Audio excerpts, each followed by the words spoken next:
on his Truth Social. This epic ceasefire agreement could only have happened as a result of our historic victory in November, as it signaled to the entire world that my administration would seek peace and negotiate deals to ensure the safety of all Americans and our allies. I am thrilled American and Israeli hostages will be returned. Didn't you say you'd praise Trump if he had a hand in this? I did. I gave him I wore the Trump hat. Everyone got mad at me. Yes, I said that. I also said that Donald Trump is not going to end the apartheid. In a conversation with Bradley Martin, if you remember, I told him that there might be some semblance of a ceasefire negotiation, and I will give him credit where credit is due if he facilitates this, because at the end of the day, I want there to be a ceasefire. I want the Palestinians to no longer be murdered in the way that they have been for the past 15 months. Okay, and that I will give credit where credit is due. Having said that, however, I don't think Trump is going to end the apartheid.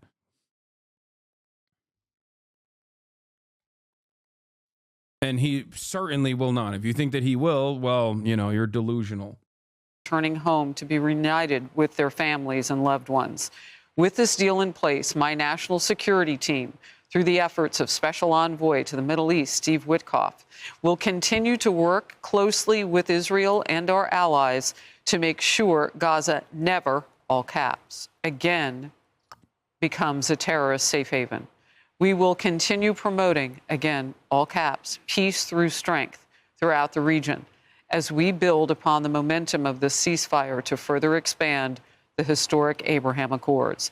This is only the beginning of great things to come in America and indeed the world.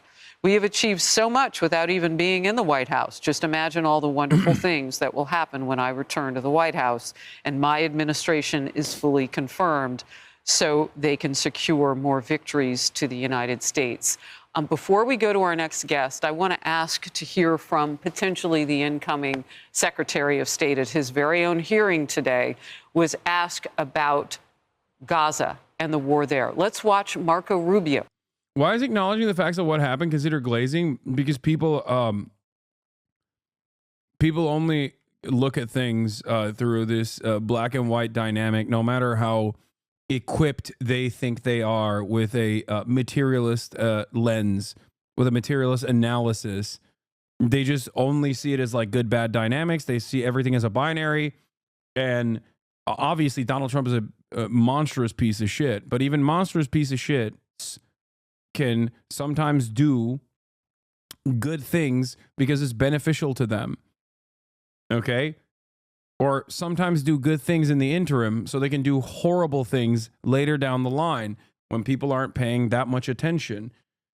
Donald Trump's reinforcement of the Abraham Accords, okay, something that the Biden administration also continued, by the way, just so you understand, is in line with exactly what I'm saying.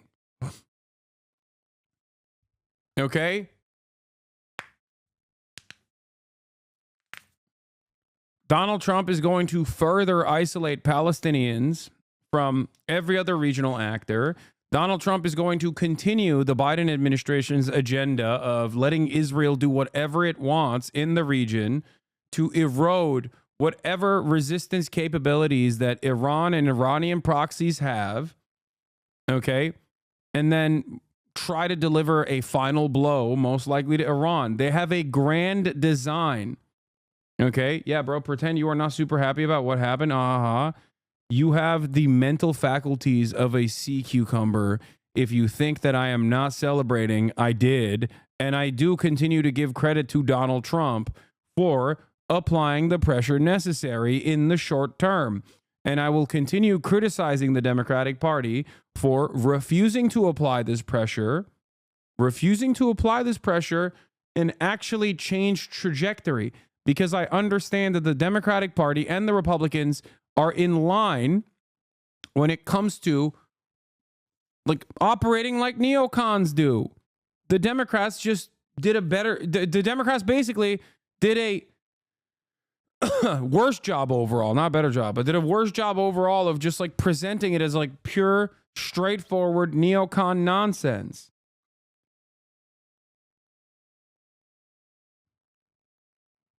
parading Liz Cheney around.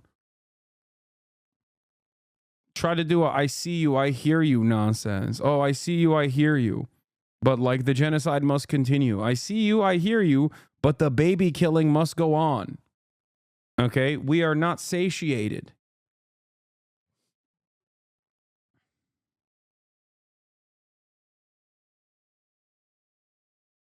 Yeah.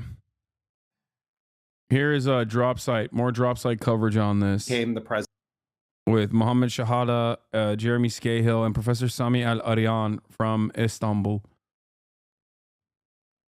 What's your assessment of how significant Trump's gotta pee. interventions have been since he became the president-elect? Monumental. So until recently, mediators would tell me that everything would change if Biden would only name and shame Netanyahu, call him out publicly for rejecting and refusing the ceasefire repeatedly since May last year. So basically, everything that was changed is just Trump jumping in and doing that, nothing more. All he needed to do was just apply a little bit of pressure on Netanyahu and say, get a deal done. Netanyahu got it done immediately. Whereas for Biden, as a senior Arab diplomat put it recently to me, she said, Biden is just ideological. Trump is transactional. He's a businessman. Biden, his heart is in it. He's fully devoted to supporting Israel.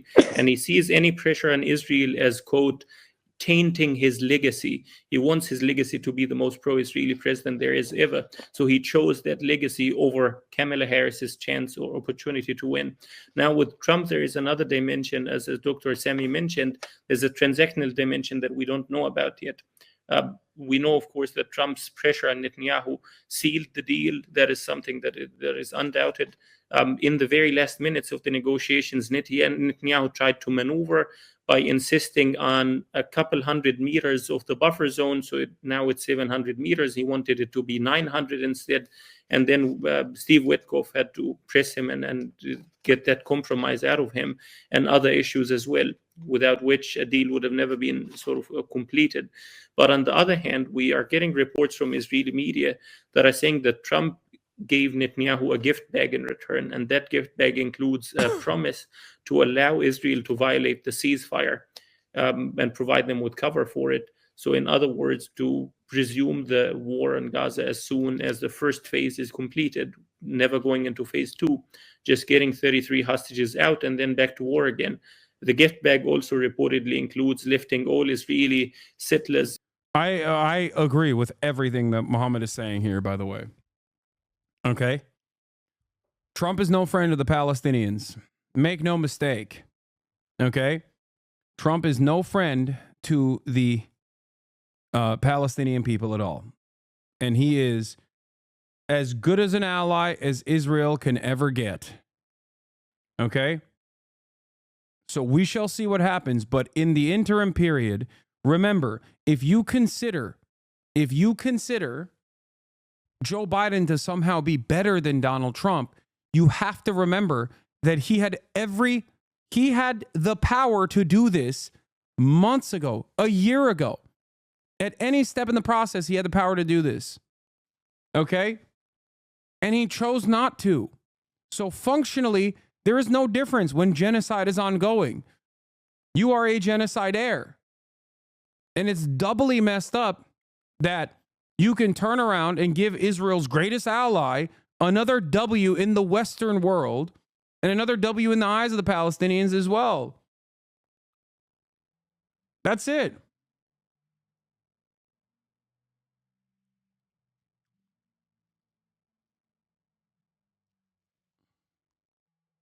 Extremist settler organizations, Israeli shady tech companies like NSO that is responsible for the Pegasus spyware, lifting all sanctions on those companies and individuals. And number three, allowing Israel. Like, can you imagine losing this hard to a guy that uses the term Palestinian as a pejorative, as a slur? Like, on this issue. Trump was president 8 years ago. Why didn't he stop it back then?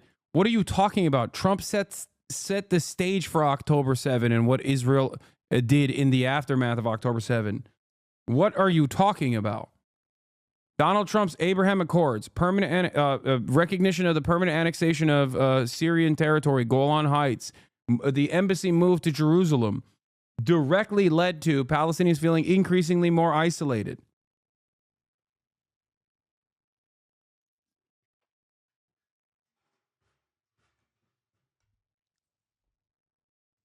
Okay? He set the stage. Biden also continued it, didn't go back on any of those decisions, and then kept steadily rearming the Israeli government as it continued its genocide, while simultaneously going, oh man, we're just really working tirelessly around the clock for a ceasefire. Okay? American foreign policy is uniparty.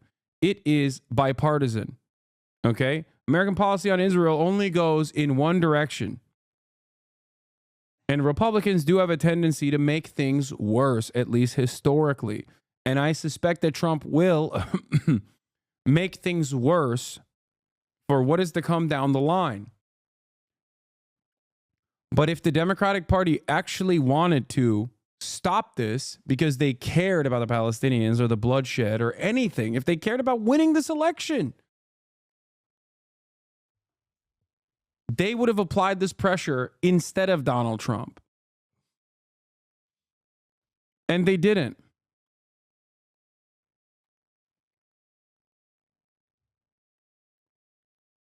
A major chunk, a major land grab or land theft in the West Bank.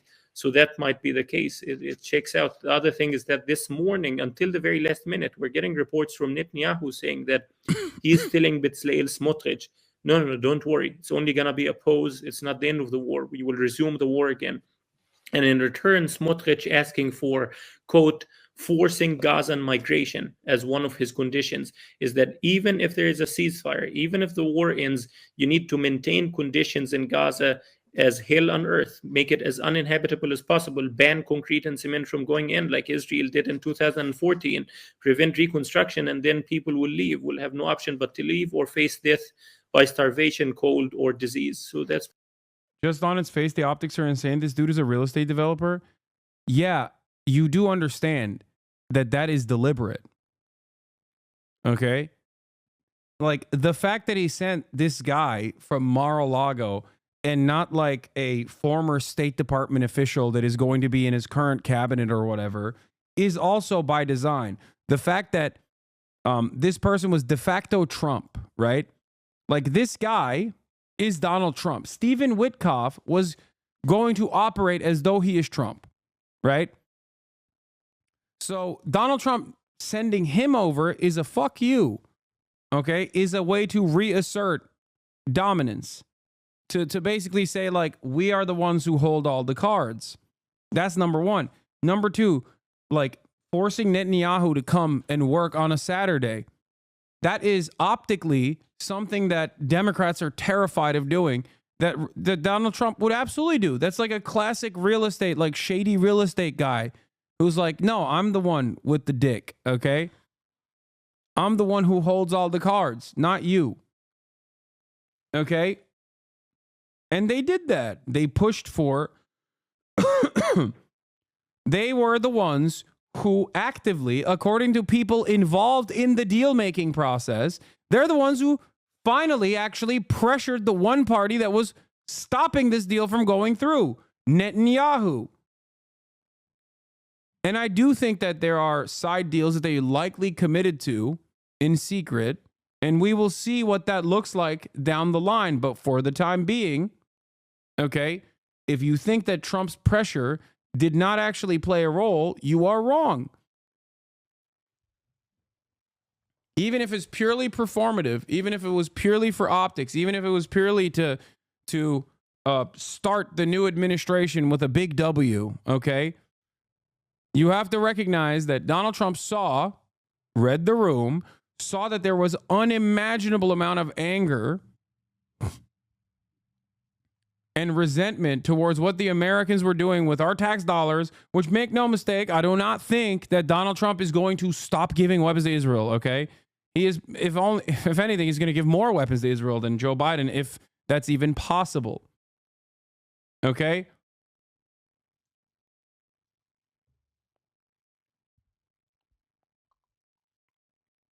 But understand that he basically he played a very significant role in, forcing Netanyahu to heel here, at least in the short term.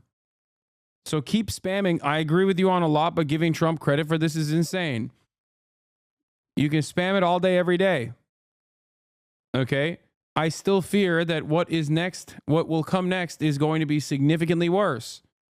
But in this moment, it was Trump's pressure. Okay?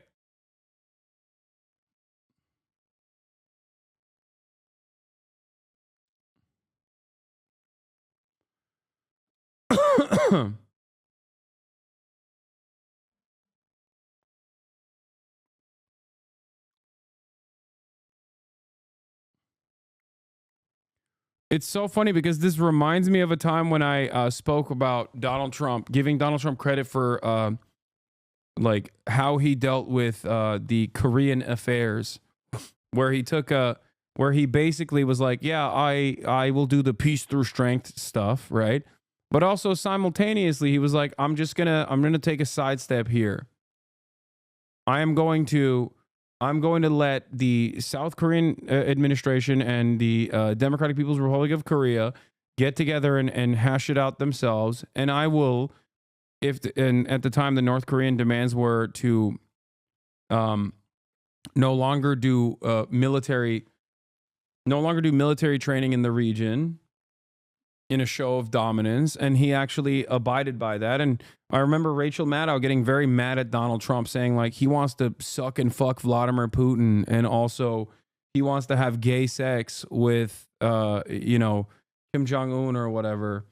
And liberals kept going crazy over Russiagate narratives, consistently claiming that Donald Trump actually was doing the wrong thing and that we need to escalate military pressure on North Korea. And it was actually the right thing to do. Trump did the right thing there. It was one of the only instances where Donald Trump was correct on his foreign policy in a sea of horrible things that he did. There is no partisanship in this regard.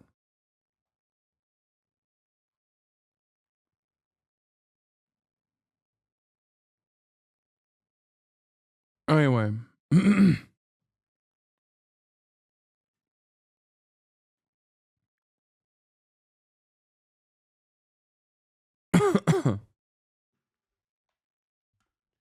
Why were you trying to stop cussing? I mean, I was, but it's hard for me not to cuss here because, you got a lot of people going crazy. Here's Washington Post's own reporting on this from Evan Hill. A diplomat briefed on the ceasefire negotiations between Israel and Hamas credited progress in the talks, in part to the influence of President-elect Donald Trump, saying it was the first time there has been real pressure on the Israeli side to accept the deal. A diplomat, this is from Susanna Georgia, WAPO. A diplomat briefed on the ceasefire negotiations between Israel and Hamas credited progress in the talks, in part to the influence of President-elect Donald Trump, saying it was the first time there's been real pressure on the Israeli side to accept the deal. Indirect talks between Israel and Hamas were deadlocked for months. The contours of the current deal suggested the Israeli negotiators offered concessions on issues that had previously impeded a breakthrough, according to the diplomat, who spoke in an interview Wednesday on the condition of anonymity to discuss the closed-door discussions.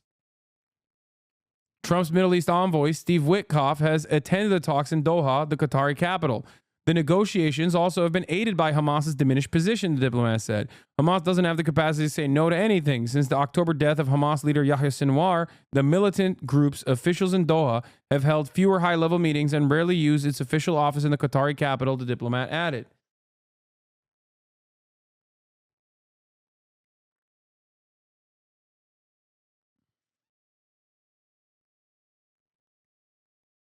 What did Hamas get in the end of the deal? A chance of living? I'm so confused. Yes, an end to the genocide, and also getting Palestinian prisoners that have been permanently detained by Israel to be released from prison, and also literally the same demands that they've had since the beginning. Yeah, they get they also don't get assassinated across the board. Because remember, Benjamin Netanyahu kept stating his goal was the complete dismantling of Hamas over and over again. The complete dismantling of Hamas. Hamas will never exist in the Gaza Strip.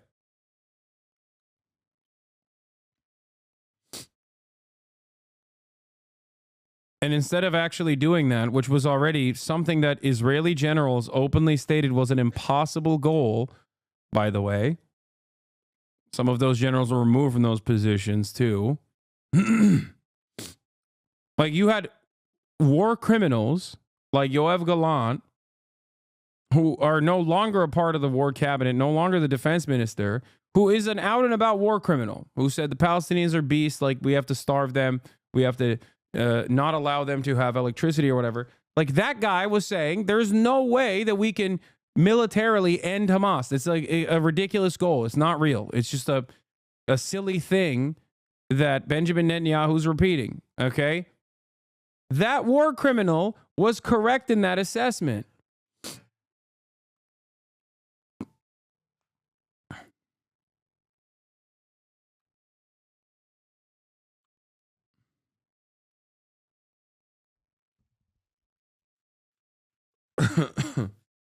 Why is Trump doing the ceasefire? He can still allow Israel to annex the West Bank without the ceasefire. Israel cannot annex the West Bank while it's also simultaneously having its troops get blown up with IEDs and bathtub homemade rocket launchers in the Gaza Strip. Israel has to lick its wounds and re-up and rearm in order to do a full-blown permanent annexation of the West Bank.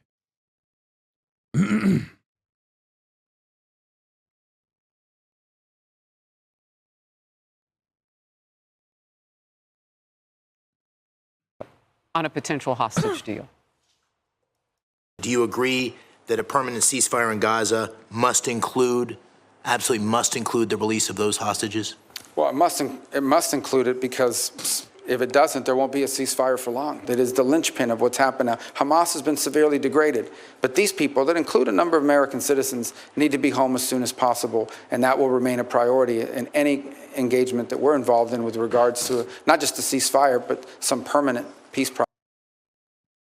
Mark my words, Trump may have forced Netanyahu's hand on the ceasefire deal, but the incoming president will reward Israel with a recognition of his future annexations in the West Bank and through a normalization deal with Saudi Arabia.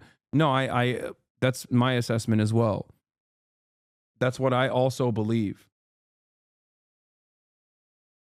Process moving forward. Now, we have been reporting that it is not unlikely that Marco Rubio would become the next Secretary of State. He's having a smooth day so far. We've been picking up some sound and clips for you and playing those when we can.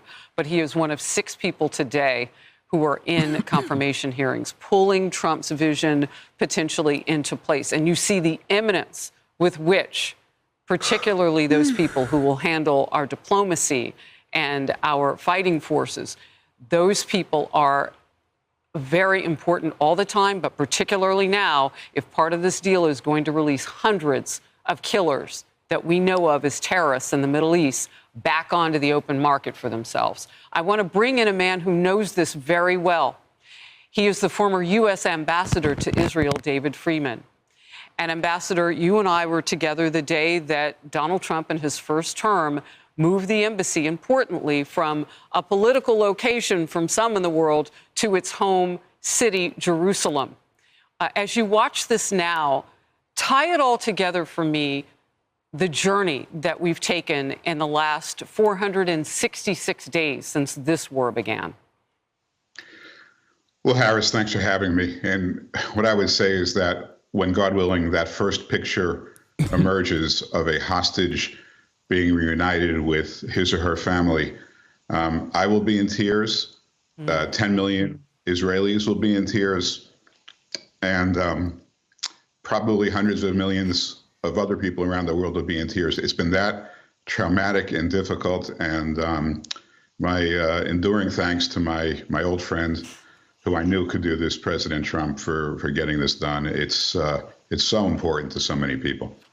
Look, I want to quote a guest that we had on a few moments ago with Kaylee Shahrazani. He said something that made such an impression on me. As long as Hamas is in power, war will never end. So he said whether the ceasefire potentially would last 42 days or whatever it would last, Hamas is going to do what it does until Hamas is no longer.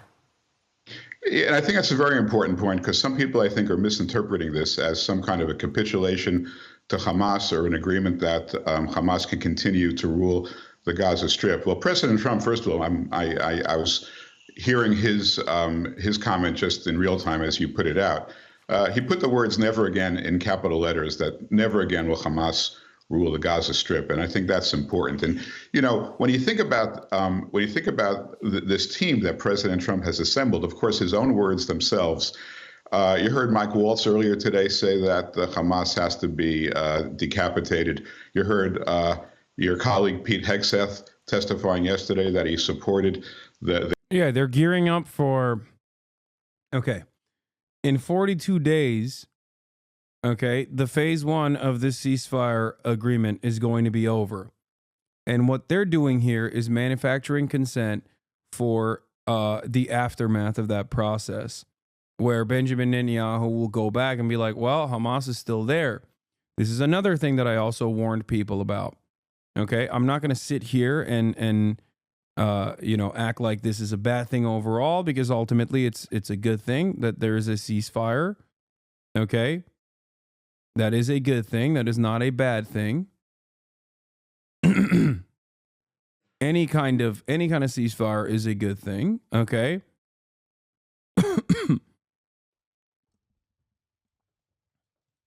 Like, what's the alternative? That we just keep letting Gaza get bombed over and over again, nonstop? Like, even if there is a 42-day respite from the bombing, that's not a bad thing. That's a good thing. Okay.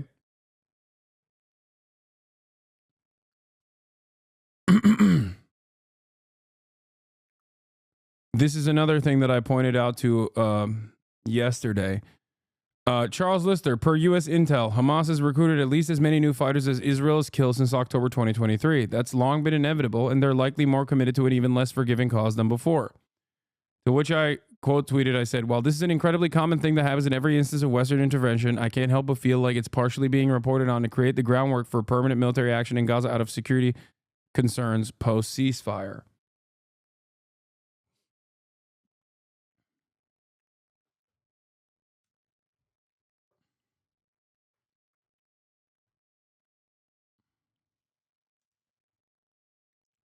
So I think that all the conversations that you're having about people, all the conversations that you're having, that you're seeing on mainstream news, whether it be from the left or the right, whether it be from Fox News or other liberal outlets, about Hamas's resurgence is specifically to run defense for what is to come. The killing of every single member of Hamas. You heard future Secretary Marco Rubio saying that there'll never be a ceasefire if Hamas stays in power. You've got Brian Mast, who's the incoming leader of the House Foreign Affairs Committee. When he was asked, where do you stand on Hamas, he said, I stand on their throats. So there is no ambiguity here that there's no future for Hamas. And frankly, I think it's the recognition by Hamas that their days are numbered. You know, that there is no future for them, that caused them to make a deal today that frankly, people had thought they agreed to 7 months ago, but apparently weren't willing to do. So I think this is all because of their recognition that with the incoming administration, they have no future. Well, they cut it close. We're 5 days away. Can you just stay with me for a moment? There are two things that are playing out simultaneously that are a little unbelievable. So on the left of your screen in Tel Aviv, there is the celebration of hope and anticipation that hostages will soon be freed. On the right side, they are celebrating in Gaza. Let's listen to Gaza for a moment.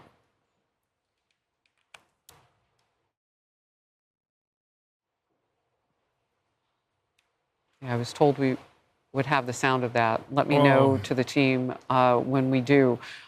Ambassador Friedman, what are they celebrating? I wonder.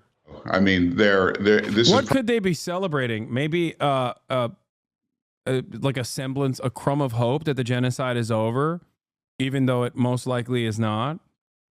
You know, maybe that they can have more humanitarian aid come in. Maybe they can go back to their homes or what remains of their homes. Maybe the fact that they don't have to like constantly fear when they hear buzzing in the air that they're about to be eviscerated.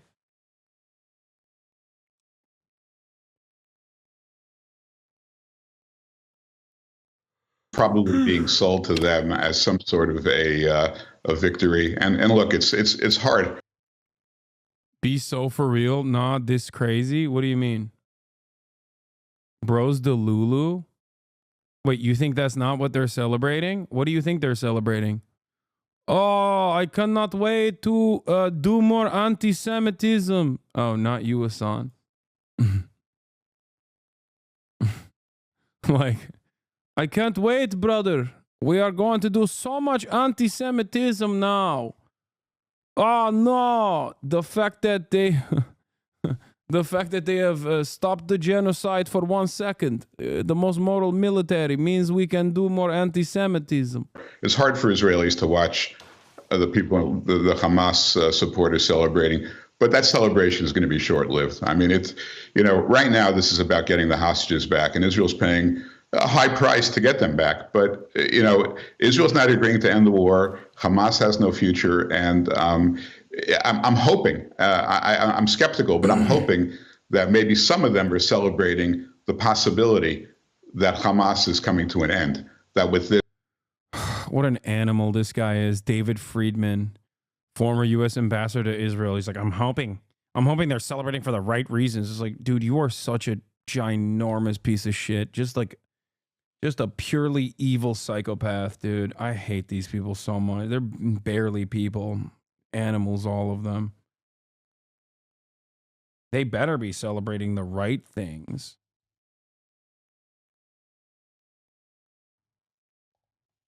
This, you know, Hamas loses its leverage, and maybe someone can come in and rule the Gaza Strip, which is less malign.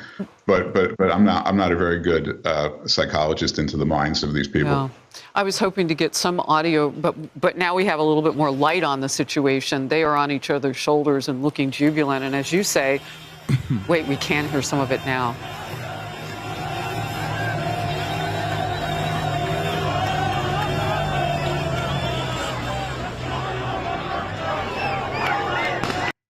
Israel fears human rights organizations actually going into the Gaza Strip to show the full scale of the damage and the atrocities. So I think that they will probably do everything in their power to stop that from happening. I suspect that they will try to do everything in their power to ensure that this does not happen.